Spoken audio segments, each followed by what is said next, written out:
Mapagpalang araw, Sir Casper, at sa lahat ng nakikinig sa inyong channel.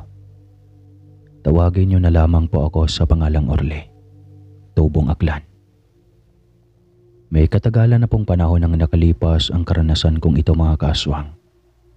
Na mga panahong iyon ay nasa liblib na baryo pa kami naninirahan.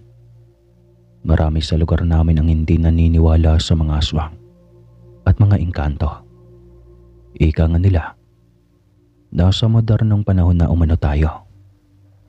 Kaya tigilan na ang ganong klaseng pag-iisip dahil pawang mga walang katotohanan at katang isip lamang umano ang mga ganong klaseng nilalang. Tahimik at simple lang ang aming ikinabubuhay. Tanging pagtatanim ng mais sa kalahating ektaryang lupa na namana ng aking ina sa kanyang yumaong mga magulang ang siyang pinagkakaabalahan namin. Nag-iisa lamang akong anak dahil hindi na pwedeng mabuntis ang aking ina. Dulot ng kanyang sakit sa puso, kahit gustuin ko man na magkaroon kahit isa man lang na kapatid, ay wala na akong magagawa pa dahil sa kondisyon ng aking ina. Ang nangyari ay taong bahay na lamang si inay.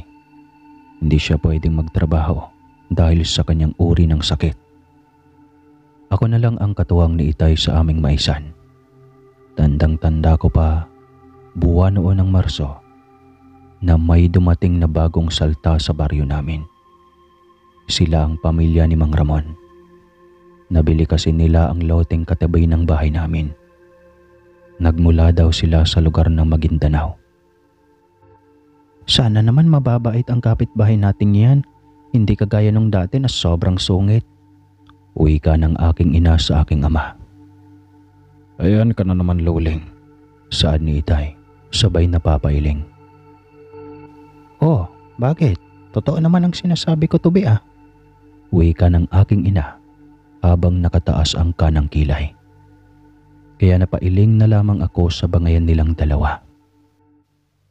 Gawa ng bawat sabi ng aking ama ay may irarason talaga ang aking ina. Nadala kasi si inay sa dating kapitbahay naming masungit. Palagi niya itong kaaway noon.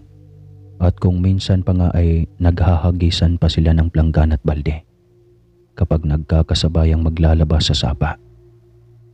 Dapat pag hinagis saluhin para sa iyo na ba, no? Sa tuwing nangyayari ang kaganapang iyon, mga kaaswang, ay labis-labis ang pag-aalala ni tatay sa aking ina. Dahil sa baka mamaya ay bigla na lamang bumulagta sa lupa ang aking ina, dulot ng kanyang sakit sa puso.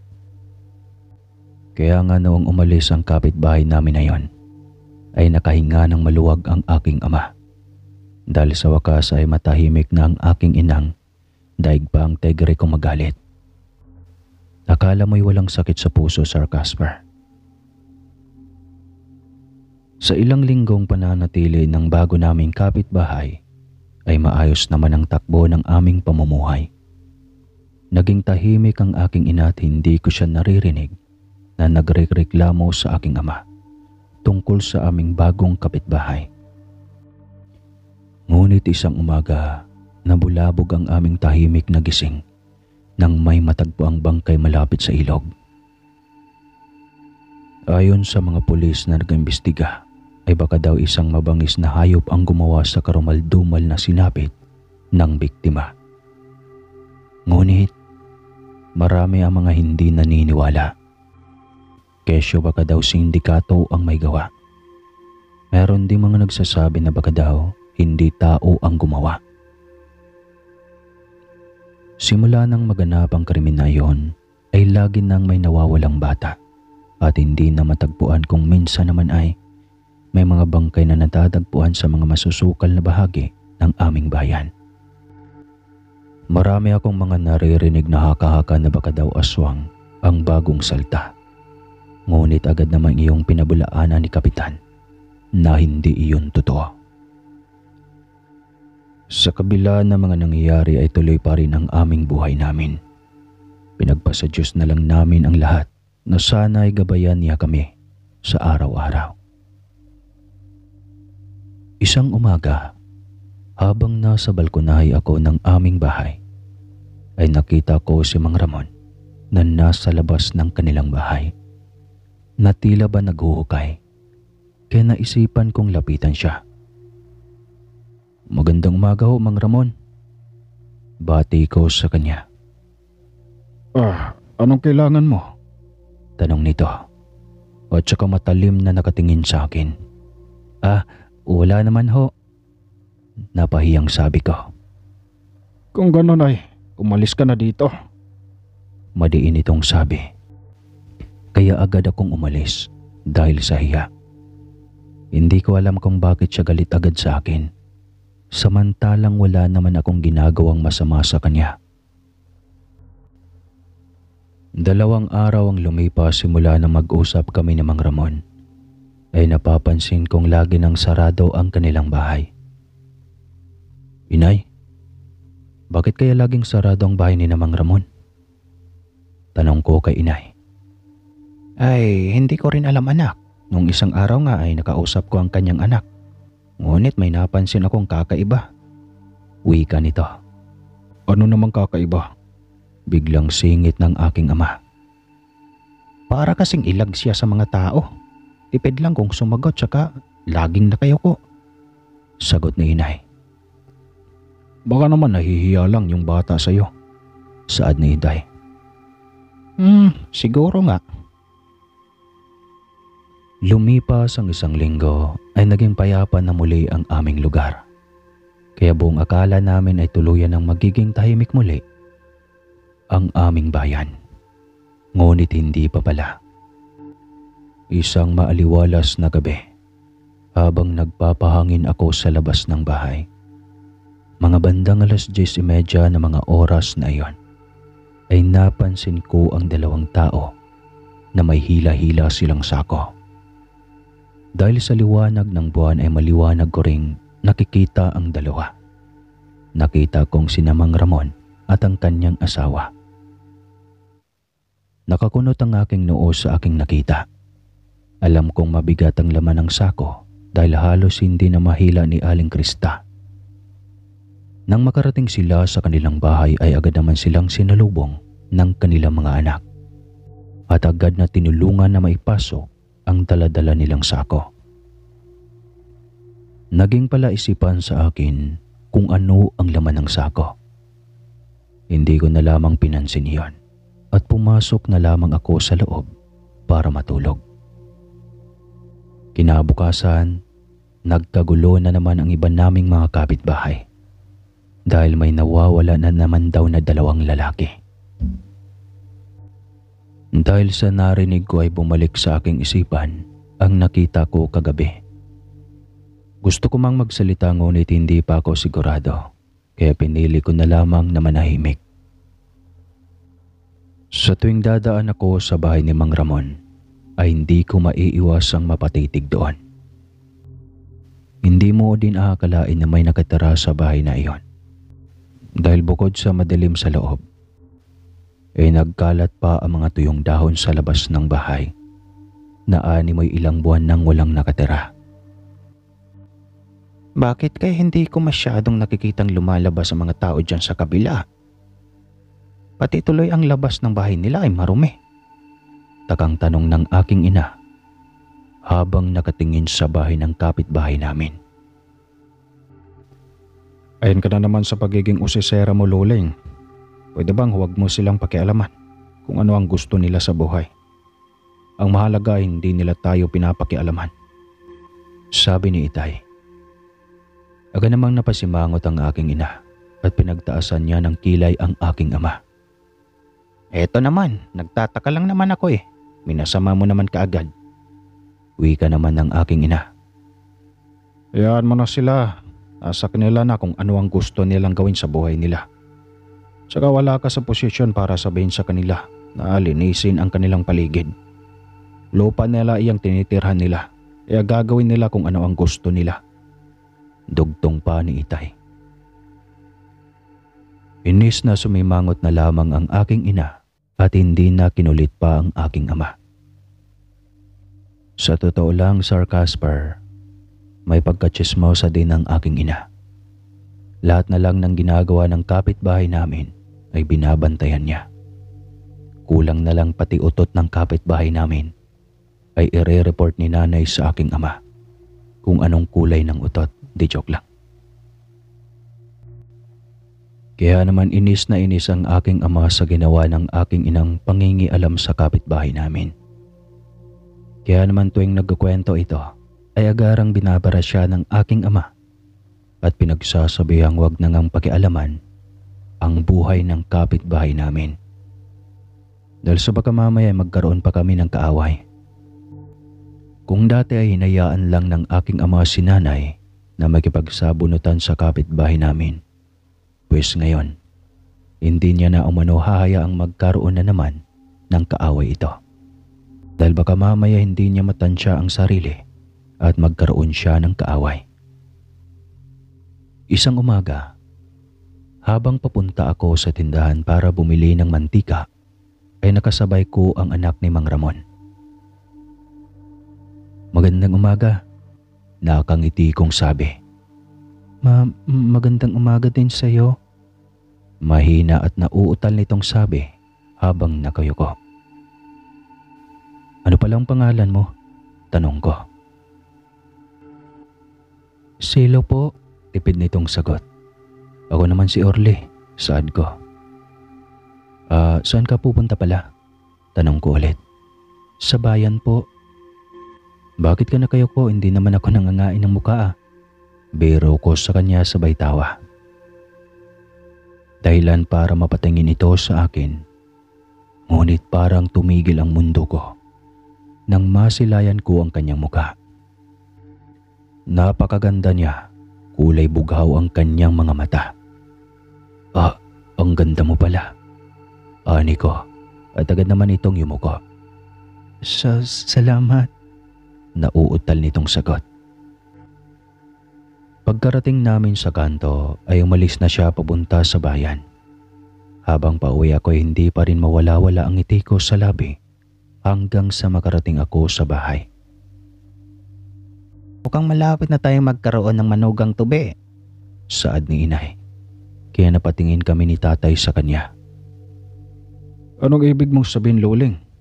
Nagugulo ang tanong ni itay at sinabihan pa ang aking inang kung ano-ano na naman ang iniisip.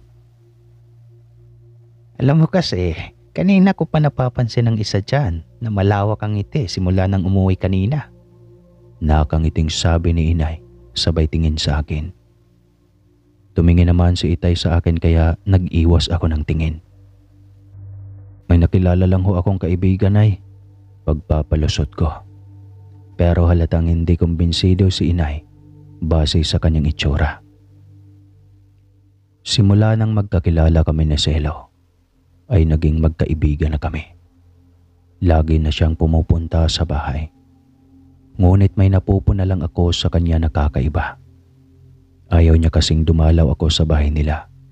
Sa tuwing tinatanong ko naman kung ano ang dahilan, bakit ayaw niya akong padalawin, iniiba niya ang usapan. At kung hindi naman ay yumuyo ko na lamang siya.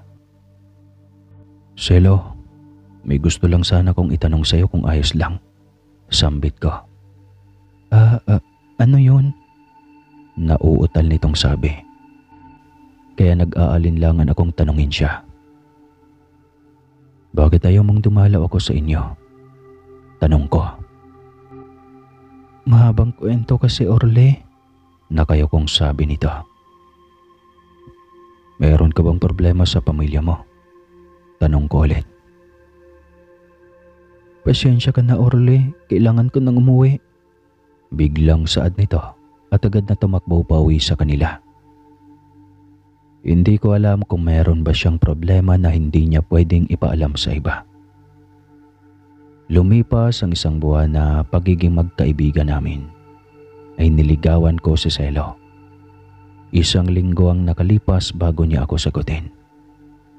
Tanggap naman siya ng mga magulang ko, kaya walang problema sa akin. Yun lang ay hindi ko alam sa pamilya ni Selo kung tanggap ba nila ako. "Mahal, gusto ko makilalang pamilya mo," sabi ko. Mahal, wala kasi sila eh. Uuwi sila sa Maguindanao. Nag-aalangan itong sabi, kaya tumango na lamang ako.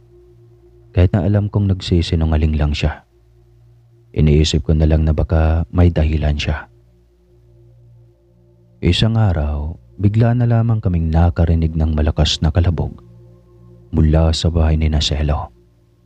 Kaya agad akong lumabas para tignan ito. Nang makalabas na ako sa bahay, nakita ko si Selo na kinakaladkad ng kanyang ama palabas ng kanilang bahay. Kaya agad ko silang nilapitan. Ano pong nangyayari? Tanong ko. Huwag kang may alam dito, binata, kung ayaw mong madamay. Galit at madiin na sabi ni Mang Ramon. Mawalang galang na ho pero nobya ko po si Selo. Kaya may karapatan po akong mangialam. Sagot ko. Bakit? Tinatanggap ka ba namin sa pamilya namin para sabihin mong nobya mo ang anak ko? Parte ka ba ng pamilya namin para pakialaman mo kami? Wala ka sa lugar para tanungin ako. Saad nito. Napatahimik naman ako sa kanyang sinabi. Simula sa araw na ito, ay hindi ka parte ng angka na ito. Lumayas ka na. At huwag ka nang babalik pa dito. At sisiguraduhin ka na pagsisihan mo ang ginawa mong pag-traitor sa ating lahi. Galit na sabi ng Mang Ramon, habang ang kanyang mga mata ay nagbabaga sa matinding galit. Ama, pakiusap po. Huwag niyo po itong gawin sa akin. Nakaluhod at umiiyak na sabi ni Selo. Ngunit hindi na siya pinakinggan ng kanyang ama at pumasok na sa kanilang bahay. Ilang beses siyang tinawag ni Selo pero hindi na siya nilingon pa nito. Dinaluhan ko naman ang aking nobya at niyakap ito. Tinulungan ko siyang makatayo at inakay papasok sa aming bahay.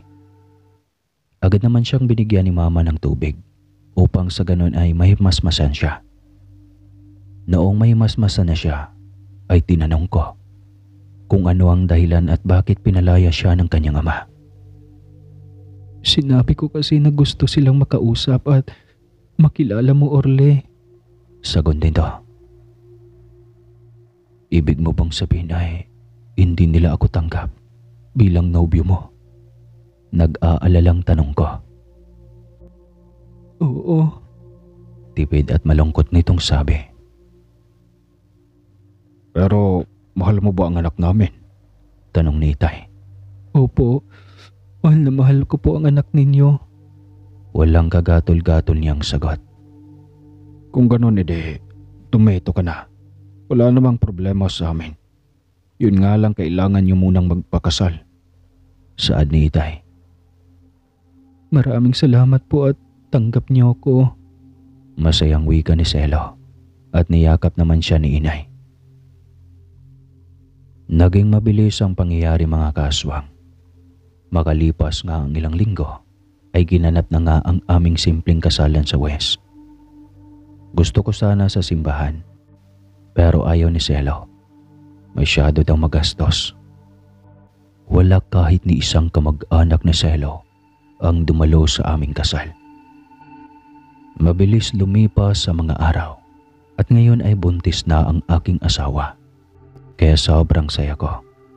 Ganon din ang aking mga magulang. Bantayan mong mabuti ang asawa mo, Orle. Huwag mo siyang hahayaan na lumalabas ng bahay na mag-isa. Alam mo naman ang nangyayari dito sa bayan natin. Baka kung mapano pa sila. Paalala sa akin ni Itay. Opo, Itay. Sagot ko. Simula nang mabuntis ang asawa ko ay marami na kaming napapansing kakaiba tuwing gabi. Para bang may umaaligid sa aming bahay, kaya nag-aalala ako sa kaligtasan ng aking mag-ina. Minsan ding nakita ko ang kanyang ama na nakatingin sa aming bahay. Matalim ang kanyang mga tingin. Mahal, nakita ko ang ama mo kahapon na nakatingin dito sa bahay. Sabi ko kay Selo habang kumakain kami ng agahan. Agad naman itong nabitawan ng kanyang hawak na kutsara. Ayos ka lang ba anak? Nag-aalalang tanong ni inay. Opo nay. Sagot nito. Ngunit napansin ko ang panginginig ng kanyang kamay na tila ba takot na takot. Pagkatapos naming kumain ay agad itong nagpaalam para magpahinga sa aming kwarto. Nagtaka naman sina inay at itay sa inasta ng aking asawa. Sundan mo siya. Tanungin mo kung may problema ba siya. Saad ni inay na agad ko namang sinunod. Pagkarating ko sa pintuan ng aming kwarto ay narinig ko itong umiiyak. Nang makita ko ngang umiiyak ang asawa ko ay dahan-dahan na akong lumapit sa kanya at umupo sa gilid ng kama. Hinawakan ko ang kanyang balikat. Mahal, may problema ka ba? Tanong ko sa kanya. Agad naman siyang napatingin sa akin tsaka muling nagpunas ng kanyang mga luha. Wala mahal. Tipid niyang sagot. Mahal, huwag kang magsinungaling. Alam kong may problema ka. Kaya sabihin mo na para matulungan kita. Wika ko. Ngunit hindi siya sumagot. Bagkus ay niyakap niya lang ako at umiyak muli sa balikat ko. Hindi ko kayang sabihin mahal. Humihikbi nitong sabi. Napabuntong hininga na lamang ako at nagwika na kung hindi niya kayang sabihin ang problema niya ay hindi ko na muna siya kukulitin. Pero maghihintay ako kung kailan handa na siyang sabihin kung ano man ang nararamdaman at dinadalang problema niya. Dahil sa kakaiyak ng asawa ko ay tuluyan na siyang nakatulog sa bisig ko. Hindi ko alam kung anong problema niya. Ngunit kung ano man iyon, ay nakahanda ako para tulungan siya. Sa mga araw na lumilipas, Sir Casper, ay lagi kong nakikita ang ama ng asawa ko na nakatayo mula sa bintana ng kanilang bahay at nakatingin sa amin. Pero ipinagsawalang bahala ko na lamang ito at iniisip ko na lang na baka gusto niyang makita si Selo. Dumaan pa ang mga araw ay napapansin kong hindi na masyadong lumalabas ng bahay ang asawa ko. At kung lalabas man siya sa bakuran, ay lagi itong nakaitim ng damit. Isang gabi, habang tulog kaming lahat ay bigla na lamang akong naalimpungatan nang makarinig ako ng mga nakakapangilabot na alulong sa di kalayuan sa bahay. Nakita kong gising ang asawa ko at nakaupo lamang ito sa gilid ng kama. Maya-maya pa ay napansin kong dali-dali itong tumayo at nagpalit ng itim na damit at saka may pinahid sa kanyang tiyan. Bakit ka nagpalit ng damit? Tsaka ano yung pinahid mo sa tiyan? Kunot noong tanong ko. Basa kasi ang damit ko dahil sa pawis at saka nagpahid lang ako ng konting lana para kasing naninigas ang tiyan ko. Sagot niya, kaya napatango na lamang ako. Ilang sandali pa, habang nag-uusap kami, ay biglang may kumalabog sa aming bubungan na tila ba may dumapo doon na malaking hayop. Kaya napatayo ang asawa ko. Mahal, kumuha ka ng asin dali. Utos niya sa akin na siyang ipinagtataka ko. Ha? Teka sandali, aanin mo ang asin. Takang tanong ko. Huwag ka ng maraming tanong pa. Dalian mo na. Mariing utos niya sa akin. Naguguluhan man, ay agaran ko na lamang sinunod ang utos niya. Kaagad na akong tumalima. Nang makabalik na ako ay mabilis ko nang ibinigay sa kanya ang isang grapong asin. Pagkaabot ko, ay dali-dali na siyang pumunta sa pintuan ng bahay. At walang ano-ano, ay sunod-sunod na isinaboy niya iyon sa labas ng bahay. Nagulat naman ang mga magulang ko nang makalabas ang mga ito sa kanilang silid at kaagad na nagtanong kung ano ang nangyayari. Hindi naman ako makasagot gawa ng hindi magkanta o gaga ang asawa ko sa kakasaboy ng asin. Matapos niyang maisaboy ang asin ay mabilis nang isinara ng asawa ko ang pintuan. Na mga sandaling iyon nga, Sir Casper, ay hindi ko mapigilang humanga sa katapangang ipinakita ng asawa ko. Kahit na kasi sobrang napakadilim ng buong paligid, ay hindi siya nag-alinlangang buksan ng pintuan at magsaboy ng asin. Hindi ko man alam kung ano ang dahilan bakit nagsaboy siya ng asin. Gawa ng sa pandinig ko ay nasa kalayuan naman ang nakakapanghilakbot na alulungan. Hinayaan ko na lang siya. Dahil sa noong tanungin ko siya kanina, ay aligaka siya at malakas na ang boses na nagsalita. Ayoko namang pagtaasan siya ng boses dahil sa ayoko mag-away kami. Kung kaya't sinunod ko na lamang ang gusto niya. Pero binantayan ko siyang maigi upang sa ganun ay walang masamang mangyari.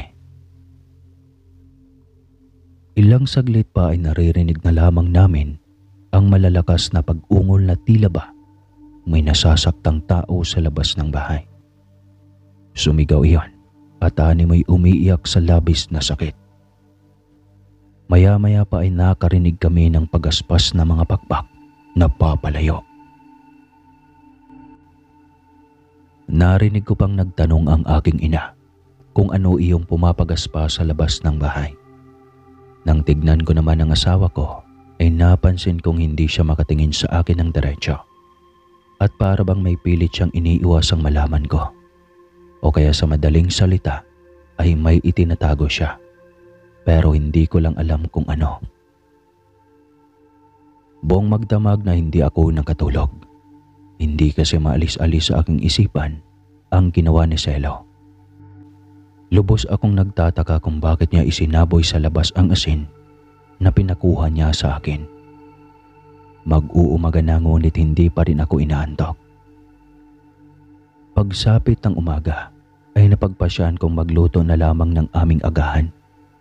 Habang abala ako sa pagluluto ay biglang may nagsalita sa aking likuran. Ang aga mo naman atang nagising, anak. Wika ni inay at halos matapo na ang niluluto kong ulam dahil sa gulat. Inay naman, bakit niyo ako ginulat? Inis kong sabi.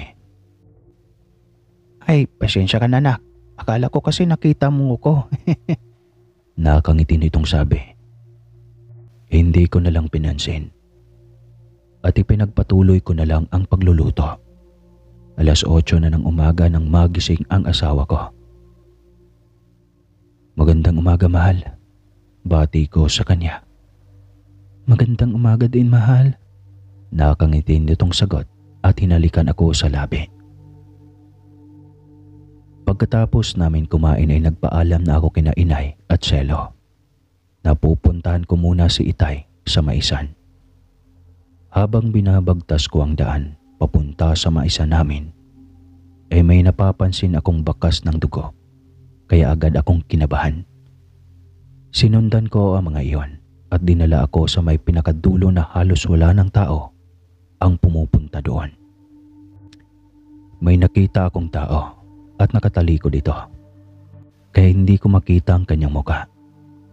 Dahan-dahan akong lumapit sa kanya at halos masok na ako sa aking nasaksihan dahil nakita kong kumakain ito ng sariwang karne. Dahil sa takot ay unti-unti akong umatras, ngunit sa hindi inaasang pagkakataon ay naapakan ko ang isang tuyong sanga na lumikha ng ingay. Agad namang lumingon sa akin ang nilalang at halos panawan ako ng aking kaluluwa. Nakakatakot ang kanyang itsura. Buhaghag ang kanyang mahabang buhok na nakatakip sa kanyang muka. Kaya hindi ko makita ang kanyang muka. Itim ang kanyang mga ngipin at mahahaba ang kuko. Bumalik na lamang ako sa aking ulirat nang umangil ito ng malakas. Agad akong kumaripas ng takbo pabalik. Naririnig ko pa ang mga yapak nito na hinahabol ako. Halos malagutan ako ng hininga nang makarating ako sa bahay. Anong nangyayari sa iyo, anak, at para kang nakakita ng halimaw? Nag-aalalang tanong ni inay. Ito, uminom ka muna ng tubig para may masmasan ka. Saad ng asawa ko. At inabot ko naman ito, sabay nilagok lahat. Ngayon, pwede mo bang sabihin sa amin kung anong dahilan at bakit ka humahangos kanina? Tanong ng asawa ko. Nakakita po ako ng halimaw. Sagot ko. Ano? Sigaw ni inay. Opo, inay. Kaninang papunta ako sa maisa natin ay may nakita ako mga bakas ng dugo sa daan. Kaya sinundan ko po ito hanggang sa makarating po ako sa pinakadulo, malapit sa kagubatan. At doon ay nakita kong isang nakakatakot na nilalang na kumakain ng hilaw na karne. Sa laysay ko, nakita kong nagulat sila at napatakip ng bibig. Si Itay, napuntahan mo na ba? Tanong ni Selo. Umiling naman ako. Dalian ninyo. Puntahan natin ang tatay nyo. Baka kung mapaano pa siya. Natatarantang sabi ni inay. Agad naman siyang pinakalma ng asawa ko. Dahil baka atakihin ito sa puso sa sobrang pag-aalala. Inay, kalma ho kayo. Wala pong mangyayaring masama kay Itay. Sabi ng asawa ko. Agaran na nga naming pinuntahan ang aking ama. Laking pasasalamat naman namin nang mabungaran namin itong ligtas at kasalukuyang abala sa ginagawang trabaho. Anong meron at napasugod kayo dito? Gulat at nagtatakang tanong ni Itay nang makalapit kami sa kanya. Hindi naman nagatubiling ikwento ng aking ina ang nangyari. Hindi naligtas ang magpagabi dito. Kaya tayo na. Umuwi na tayo. Wika ng aking ina at agad na iniligpit ang kanyang gamit. Pagkatapos ay umuwi na kami. Pagkarating namin sa bahay ay laking gulat namin nang makita namin ang malaking marka ng litra sa pintuan ng bahay. Kaya halos mahimatay si inay sa takot. Mabuti na lang at ipinasok na Itay sa loob ng bahay. Sumasobra na sila ng kasamaan. Galit na wika ni Selo. Kaya napatingin kami sa kanya. Anong ibig mong sabihin, mahal? Tanong ko. Ang totoo po niyan, hindi po ako totoong anak ni Mang Ramon. Inampun po nila ako simula nang mamatay ang aking mga magulang at kapatid sa isang ambo sa Maguindanao. Kinupkop nila ako at itinuring na bahagi ng pamilya. Ngunit isang lihim ang aking natuklasan sa angkan nila na nagpabago sa maayos naming samahan. Malungkot niyang sabi. Anong lihim iyon, anak? Tanong ni inay. Huwag sana kayong mabibigla at sana po ay huwag po kayong magalit sa akin. Malungkot nitong saad. Tumango naman kami bilang sagot. Sila po ay mga aswang. Sambit nito. Para akong binuhusan ng malamig na tubig dahil sa aking naririnig. Hindi ako makapaniwala na parang naparisa ang aking katawan at hindi makapagsalita. Bakit ngayon mo lang sinabi sa amin? Galit na tanong ng aking ama. Pasensya na po kayo, Itay. Maniwala po kayo. Noon ko pa gustong sabihin, ngunit pinangunahan ako ng takot na baka magalit kayo sa akin. Nakayuko at maluhaluhang wika ng asawa ko. Agad naman siyang dinaluhan ni inay at niyakap. Hindi kami galit sa iyo. Nagulat lang kami. Malumanay na wika ni inay. Noon ko pa gustong gusto na umalis sa poder nila, ngunit hindi ko magawa dahil kahit papaano ay napamahal na rin sila sa akin. Kaya simula nung nakilala kita at naging nobyo ay sobrang saya ko dahil para akong nakalaya sa kulungan ng maraming taon. Umihikbi pa rin itong sabi. Huwag kang mag-alala, mahal. Nandito lang kami palagi sa tabi mo. Hindi ka namin iiwan. Nakangiting sabi ko at niyakap siya ng mahigpit. Natatakot ako na baka tutuhanin ni Ama ang kanyang banta na papatayin nila kayo.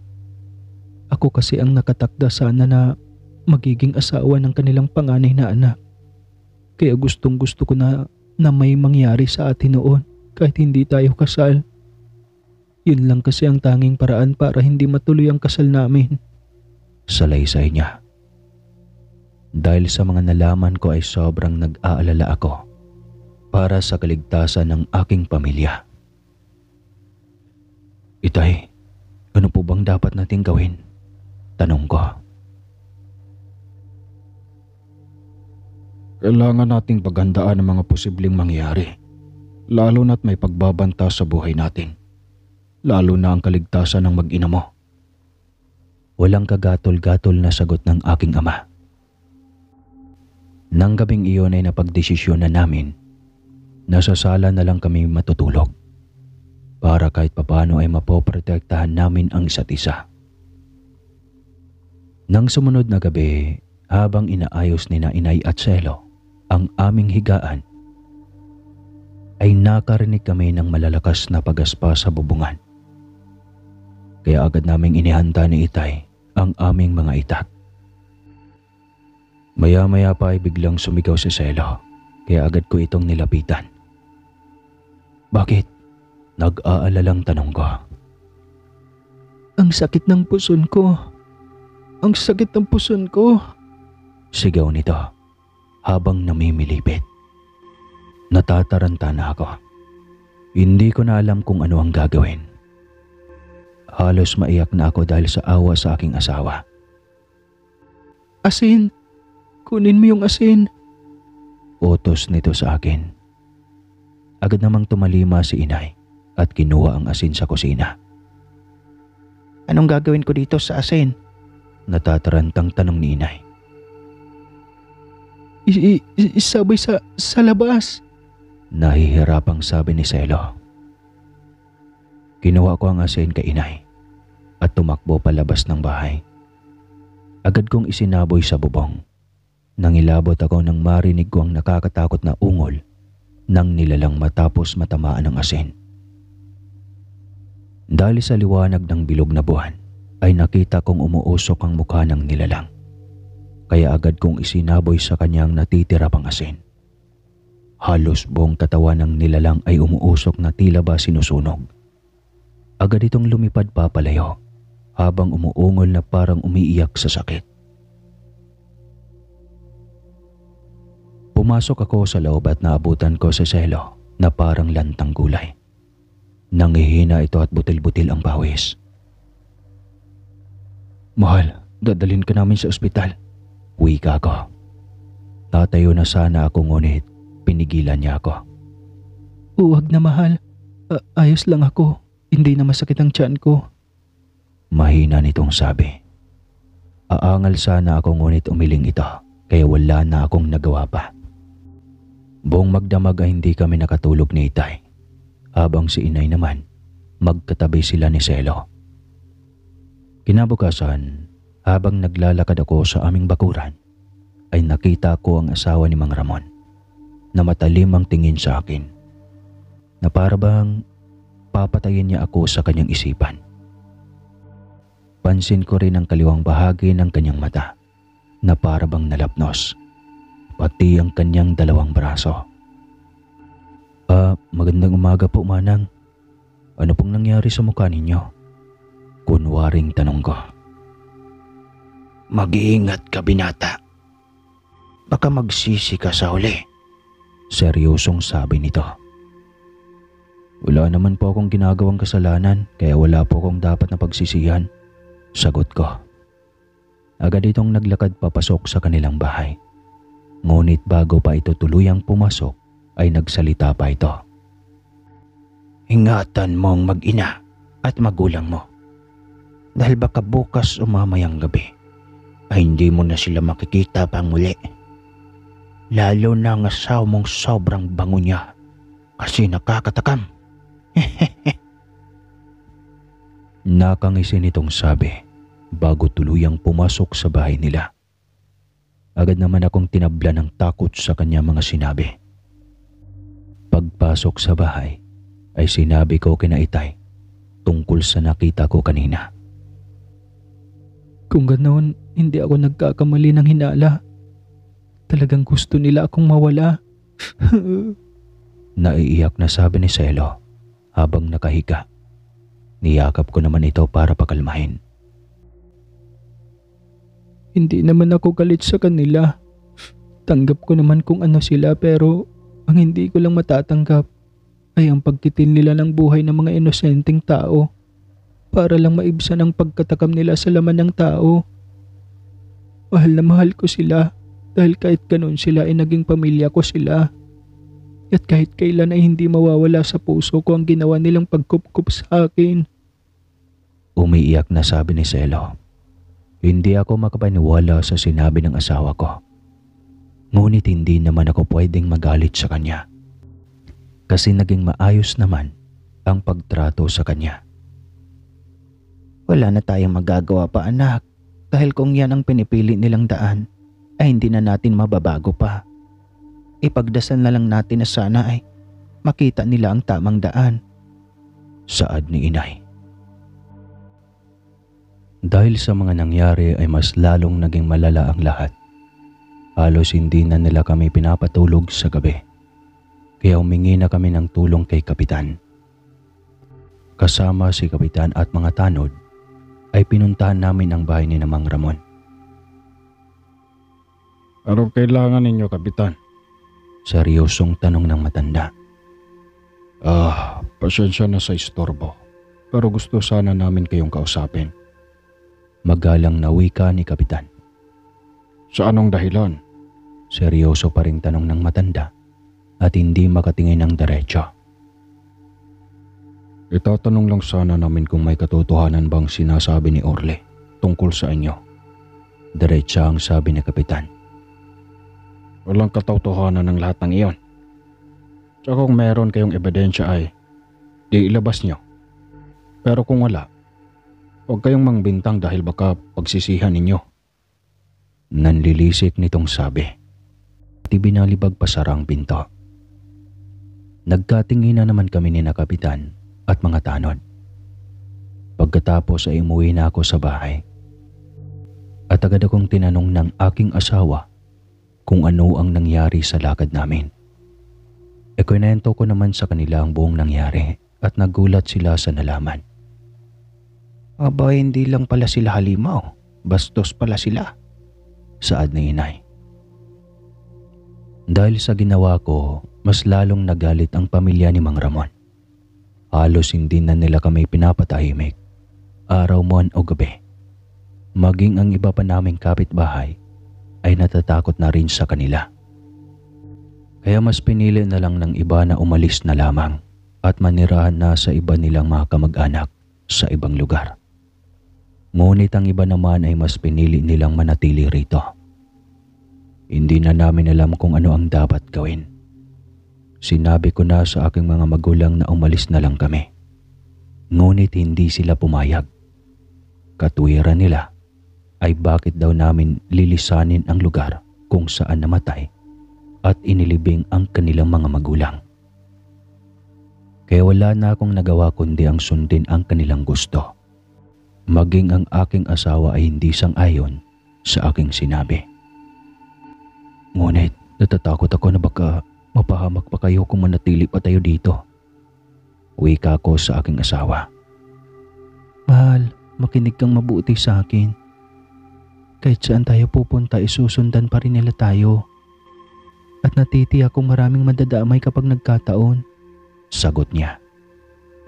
Napabuntong hininga na lamang ako dahil sa hindi ko alam kung ano ang gagawin ko ng mga panahong iyon. Anak, hindi matatapos ang lahat ng ito kung tatakasan natin. Kagaya nga ng sabi ng asawa mo, nasusundan nila tayo kahit saan man tayo pupunta. Kaya ano pang silbi ng ating pag-alis kung ganon? Ani ng aking ina. Sumang-ayon naman ang aking ama. At nagwikang tama nga ang ina at Selo. Kahit nasaan man kami magpunta, ay masusundan at masusundan pa rin kami. Kaya nararapat lang na wag naming talikuran ang problemang kinakaharap. Sige po, kung yan ang gusto ninyo. Iniisip ko lang ang kaligtasan niyo. Sambit ko. Huwag kang mag-alala. Huwag mo kaming alalahanin, anak. Ayos lang kami ng ina mo. Wala kang dapat alalahanin dahil palagi naman kaming nag-iingat. Isa pa, pamilya tayo dito. Ang problema mo ay problema na rin namin ng inang mo. Wika ni Itay. Naantig ako sa sinabi ng aking ama dahil sa kahit kailan ay hindi nila itinuring na iba ang asawa ko. Kahit na nagdudulot ng matinding problema ang pamilya ng asawa ko, ay hindi nila kami pinabayaan. Bagkus ay mas lalo pa nilang itinuring na anak ang asawa ko, kahit na alam na nila kung anong klaseng kademonyohan mayroon ang pamilya ng asawa ko. Hindi ko alam kung maluluha ba ako ng mga oras na iyon o ano. Basta po, samut-sari na ang emosyong nararamdaman ko na mga sandaling iyon. Isang hapon, makulimlim at umaambon. Habang nasa balkonaya ko at nagkakape, ay nakita ko ang dalawang anak ni Mang Ramon na nakatayo sa puno ng mangga. Matalim silang nakatitig sa akin at alam kong galit na galit sila dahil nakita ko ang paghaba ng kanilang mga kuko. Hinayaan ko na lamang sila at pumasok na lamang ako sa loob ng aming bahay. Kinagabihan noon ay bumuhos na ang malakas na ulan at sinabayan pa ng malakas na pag-ihip ng hangin. Halos masira na ang bubungan ng aming bahay at para bang may nagbabadyang paparating na bagyo. Akyat ako para ayusin ang bubong, saad ni Itay. Ngunit agad itong pinigilan ni Inay. Huwag ka nang umakyat, delikado. Sabi nito. Ngunit hindi nagpapigil si Itay kaya wala na kaming nagawa pa. Makalipas ang ilang sandali ay narinig namin ang kanyang sigaw. Kaya napatakbo akong lumabas ng bahay at naabutan ko itong nakahandusay sa lupa. May sugat ang kanyang noo kaya dali-dali ko itong nilapitan. Itay, anong nangyari sa iyo?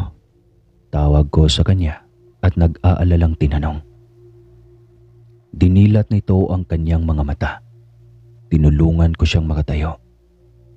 Nandito na sila. Saad nito. Sino? Takang tanong ko. Ang aswang nating kapitbahay. Sagot nito at itinuro niya ang bubungan. Kaya tumingin ako doon at laking gulat ko nang makita ko doon ang buong pamilya ni Mang Ramon. Pagsisihan mo, binata, ang pag-agaw mo sa aking magiging asawa. Galit at nanlilisik na sabi ng isang lalaki. Ngunit hindi ko na ito pinansin. At agad kong ipinasok si Itay sa loob ng bahay. Pagkapasok namin ay sinalubong kami ni Inay at Cielo. Anong nangyayari sa iyo? Nag-aalalang tanong ni Inay. Mamaya ko na sasabihin.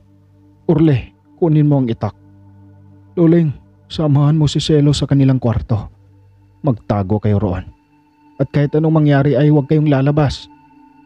Utos na sabi ni Itay. Agad namang tumalima sina Inay at ang asawa ko. Ilang segundo lang ang lumipas ay narinig namin ang malakas na pagkalampag ng pintuan. Kahit anong gawin ninyo, ay hindi pa rin kayo makakatakas sa amin. Saad ni Mang Ramon gamit ang nakakatakot na boses. Maya-maya pa ay mas lalong bumuhos ang napakalakas na hangin. Kasabay nun ang pagkawasak ng pintuan ng aming bahay. Sunod-sunod naman ang nagsipasukan ng 4 na nilalang na pulang-pula ang mga mata at mahahaba ang buhok. Umaangil at naglalaway na tila ba sabik na makakain ng masarap na putahe. Agad nila kaming sinugod. Kaya wala na kaming magagawa pa kundi ang lumaban. Tumagal ng ilang minuto ang pakikipaglaban namin bago ako utusan ni Itay na itaka sina Inay. Pero Itay, paano po kayo? Nag-aalalang tanong ko. Huwag kang mag-alala sa akin. Mabubuhay ako. Pangako yan. Sagot nito. Ngunit umiling na lamang ako. Huwag ka nang kumontra. Nanganganib ang buhay ng mag-ina mo. Naiintindihan mo ba yon? Huwag mong pairalin ang katigasan ng ulo mo. Hindi ito ang tamang oras para sa ganyang bagay. Galit pa nitong sabi. Kaya wala na akong nagawa pa, kundi sundin ang kanyang sinabi. Pinuntahan ko si Selo sa kwarto at nakita ko silang nagtatago sa cabinet kasama ang aking ina. Inay, Selo, halina kayo. Kailangan nating umalis dito. Saad ko. Ang itay, asaan? Baka sa mukhang pag-aalalang tanong ng asawa ko. Naiwan doon. Tipid kong sagot. Ano? Bakit mo iniwan ang ama mo doon? Galit na tanong ng aking ina at pinandilatan niya ako ng mga mata. Inay, inutusan niya ako na itakas kayo dito. Kaya halina kayo. Wika ko. Sabay hila sa aking ina.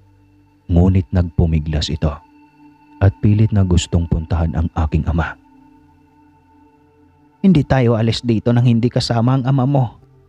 Mariing sabi niya at halos pagtaasan na ako ng boses. Nay, pwede ba makinig naman kayo? Hindi na bata ang itay. Alam na niya kung ano ang dapat niyang gawin. Galit kong sabi. Dumaan kami sa may bintana. Mababa lang naman iyon, kaya madali lang kaming nakalabas. Pagkalabas namin ay nakita ko si itay na tumatakbo at hinahabol ito ng 2 itim na aso. Nakailang hakbang pa lamang kami nang nakasalubong namin ang 2 pang aswang. At saan naman kayo papunta? Tanong ng lalaki. Sandro? Bulalas ng asawa ko. Kumusta, Selo? Nakangisin itong bate. Pakiusap, Sandro. Hayaan mo na kaming makaalis. Pakiusap ng asawa ko. Sige. Pero sa isang kondisyon. Wika nito. Anong kondisyon? Tanong ng asawa ko. Sasama ka sa akin at magsasama tayo. Sagot nito. Ngunit may asawa na ako at magkakaanak na kami. Isa pa, hindi na ako nararapat sa iyo dahil hindi na ako berhen. Wika ni Selo. Wala akong pakialam. Kaya halika na. Huwag kang mag-alala. Bubuhayin natin ang anak mo at bubuo tayo ng masayang pamilya. Malumanay na sabi nito at nakangiti. Ngunit umiling si Selo kaya agad na nawala ang ngiti sa kanyang labi. Patawad, Sandro, ngunit hindi maaari ang gusto mo. Wika ng asawa ko. Ano bang nakita mo sa mortal na iyan at hindi mo ako kayang mahalin, Selo? Sigaw nito na may puot at galit sa tono ng kanyang boses. Marami, Sandro. Marami kayong pagkakaiba. Isa na doon ang pagiging tao. Matigas na sagot ng asawa ko. Kung ganon, ay papatayin ko siya para wala nang magiging hadlang pa. Galit nitong sabi at agad kaming dinambahan. Kitang-kita ko kung paano makipaglaban ng asawa ko. Kahit ito'y buntis ay nagagawa pa nitong lumaban. Habang si inay ay nagtago sa isang malaking puno na may butas. Ang dami ko ng sugat na natamo, ngunit hindi ko ito ininda at patuloy pa rin na nakikipaglaban. Makalipas sa mga 30 minutos ay dumating si itay at tinulungan ako. Anak, dalhin mo ang nanay at asawa mo sa bahay ng ninang mo. Pagkatapos ay pumunta ka kina kapitan at humingi ng tulong. Utos ng ama ko.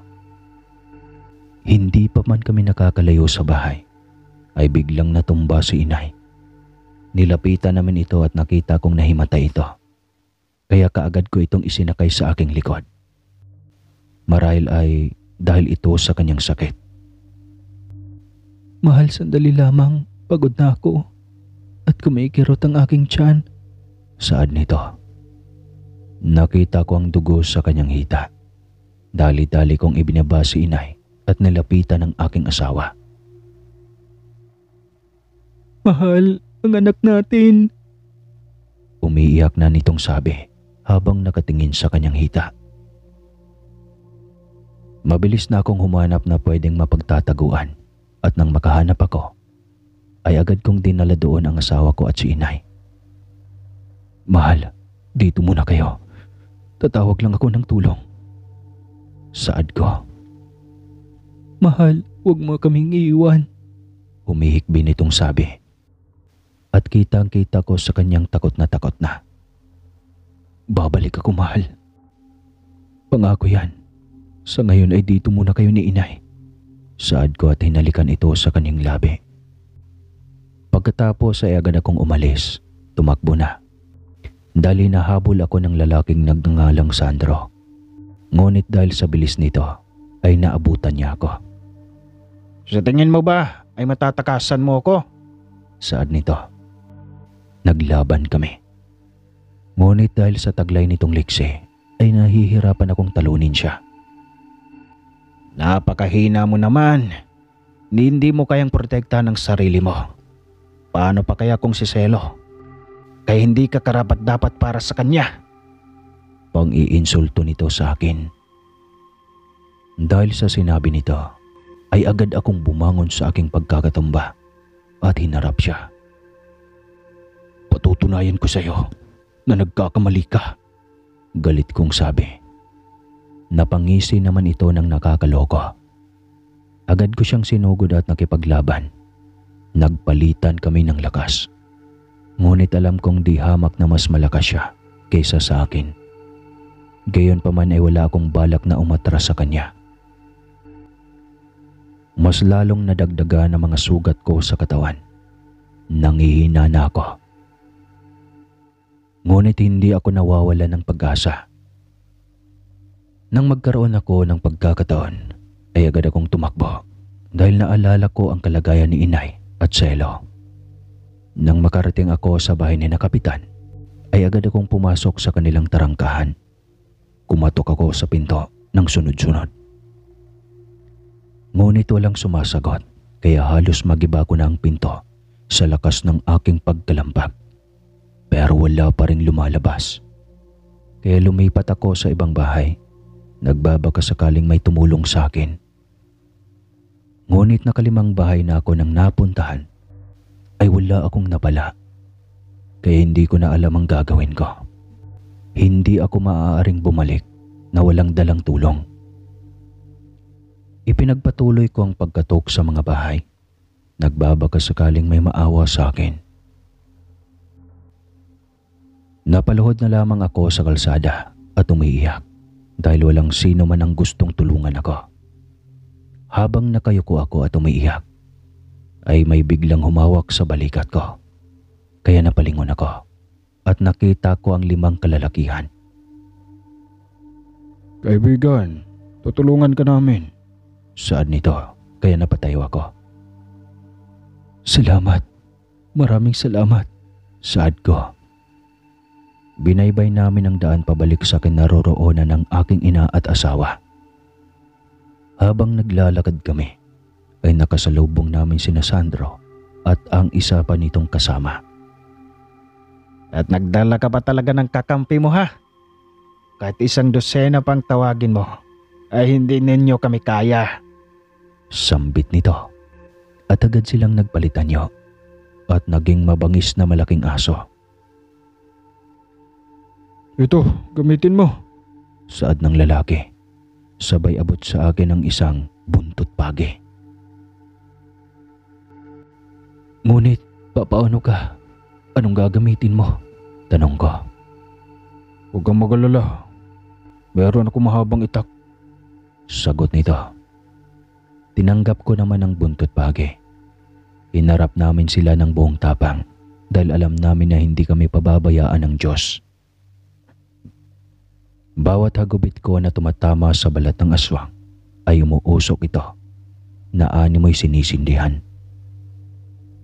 Dahil sa mga natamong sugat ng halimaw ay mas lalong naging agresibo ito. kaya hindi rin maiiwasan na nakakalmot niya ako. Tumagal ng ilang minuto ang laban bago mapuksa ng mga kasama ko ang kanilang kalaban, habang ako ay patuloy pa rin na nakikipagbuno. Nang makakuha ako ng pagkakataon ay buong lakas kong hinataw ang hawak kong latigo sa malaking aso. Umatungal naman ito ng malakas. Hudyat na ito ay nasasaktan. Maya-maya pa unti-unti itong natumba at bumalik sa dati nitong anyo. Pilit nitong gumagapang papalayo. Ngunit dahil sa nangihina na ito ay hindi niya magawa. Hindi ako masamang tao. Nabubuhay kami ng tahimik dito. Ngunit binulabog niyo. Kaya kasalanan mas sa Diyos ang pumatay. Ngunit hindi ko hahayaang makapinsala pa ulit kayo ng ibang tao. Saad ko, sabay hataw sa kanya. Mabilis itong naging abo.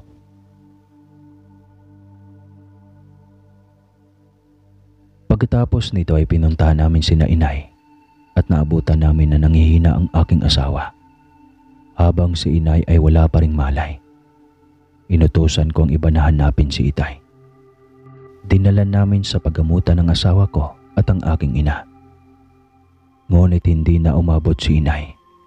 Gayunpaman, ay nagpapasalamat ako sa Diyos at ligtas naman ang mag-ina ko at si itay. Masakit man ang nangyari dahil nawala si inay, pero ganun talaga ang kapalaran. Wala na rin kaming balita pa kay Mang Ramon. At ayon kay itay ay natamaan daw niya ang mag-asawa ng itak. At yung itak na nakatama sa kanila ay inihaw niya sa baga. Mga ilang taon nang lumipas ay unti-unting nasira ang bahay nila Mang Ramon. Walang nagtangka na pasukin ito. Hanggang sa makalipas muli ng mga ilang pang mga taon ay tuluyan na itong nilamon ng talahib. Sa ngayon ay masaya na kaming namumuhay kahit wala na si inay. At nagkaroon na rin kami ng 3 panganak. Hanggang dito na lang po, Sir Casper. At maraming salamat po sa pagbabahagi ng aking kwento. Muli po, ako po si Orly ng Visayas.